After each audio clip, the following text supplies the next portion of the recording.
Lincoln, thank you very much for your time. Why does China want to use the Pacific to establish additional bases on our doorstep?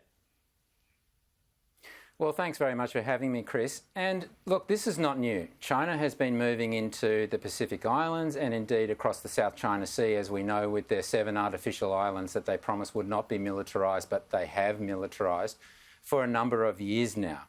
And now this is being recognised at a rapid pace by the United States in particular. Very recently, and in fact, Jamie Seidel of the news.com.au newspaper put out an article where he was talking about the Washington DC based think tank, the Centre for Security and Strategic Studies, have just announced a new Australia chair. And they had Dr. Kurt Campbell on just a few days ago to address the opening of this new presence in Australia. And Dr. Kurt Campbell is President Biden's White House chief of the Indo-Pacific Affairs. Now, what he said was that there's going to be a very big surprise in terms of a Chinese threat coming in the next year or two, and he was referring to bases. And what he said was that, he said, and I quote, "I'm frankly looking to Australia as the lead here and that they will back us up, because the Americans understand exactly what China is doing in this region and they need Australia's help, because after all, it's not our backyard, it is our front yard, and we need to be stepping up." And I think certainly under this government, under Prime Minister Scott Morrison, we have invested record amounts in defence. We're doing more than we have ever done before, and we recognise that threat and are taking a stance. But I think the Americans are certainly worried about is if there is a change in government. That's interesting. This is a democratic government we're talking about here. They'd be worried about their own side of politics in Australia not being willing to snap, that is, get into the regions, put military on new bases in some of these Pacific islands to ensure that we are protected. They're worried that Labor won't go down that track.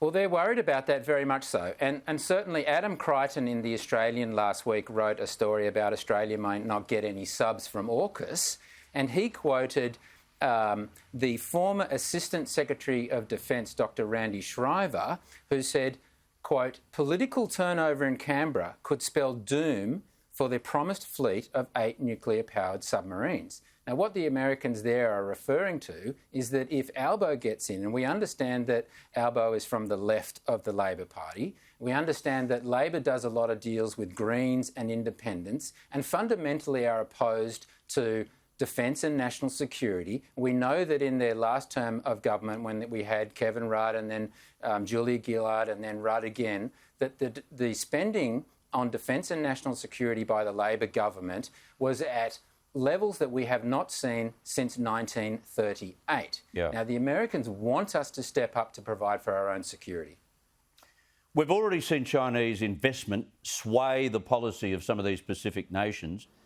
So if we sit back and watch that happen, that's not a good strategy. Should Australia step up and contribute to these nations in a similar way to the Chinese?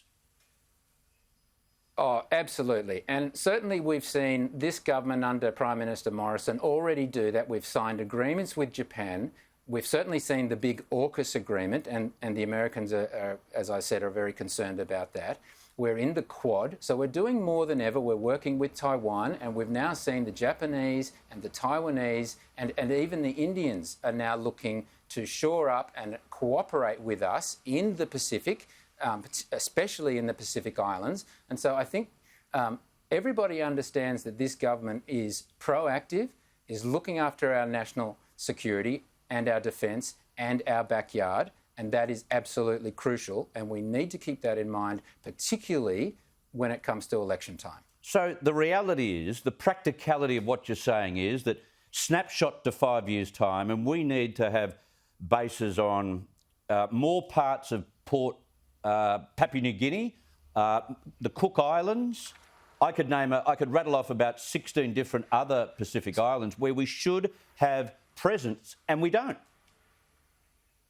Well, that's right, Chris. And I'll just give you 3 examples of what the Chinese are doing in our front yard. they were going to put $200 million into a port on Daru, which is in the Torres Strait, which is just above Queensland, as we know. In 2019, there was a secret deal that the Chinese had to lease an entire island known as Tulagi from the Solomon Islands. And they want to put a new airfield in Kiribati, where in the region of where they're going to put this airfield, the entire population is 25. And so, they might say, oh, this airfield is for tourism. But when you've got a population of 25, we all know that it isn't for tourism. And so absolutely, definitely, we need to be more proactive in this area. And I know that we are. Our Minister for Defence, Peter Dutton, who's only really been in the job for about 6 or 8 months, has already done more in that role than probably any other defence minister we've had in the recent past. And so certainly this government understands that.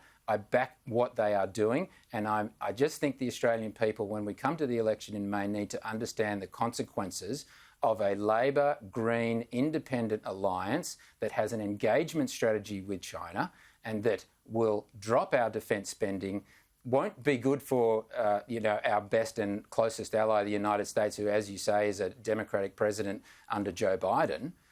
We really need to start thinking about our own security and stepping up.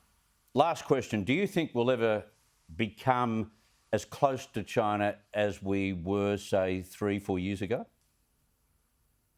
Oh, no, definitely not. China has shown its hands. Look, we are an open, democratic, kind, free society. All we want to do is keep our own country secure and sovereign. So when we are getting attacked on a daily basis by the Chinese, whether it be through cyber attacks or any other political warfare and information warfare attacks that we experience, I know this from my own current job, you've got to, Malcolm Turnbull actually kicked it off, but then you've got to give it to Scott Morrison, who has really stepped up, used a lot of political capital to keep our country safe. So and Xi Jinping has really shown his hand. What he's doing to the Uyghurs and certainly also in Tibet, it's just disgusting, and Australians won't stand for that, and Australians won't stand for us being in a position of vulnerability because the Labor government, in conjunction with the Greens and the Independents, does that. Love your analysis. Lincoln Parker, thank you so much for your time tonight. Thanks for having me, Chris.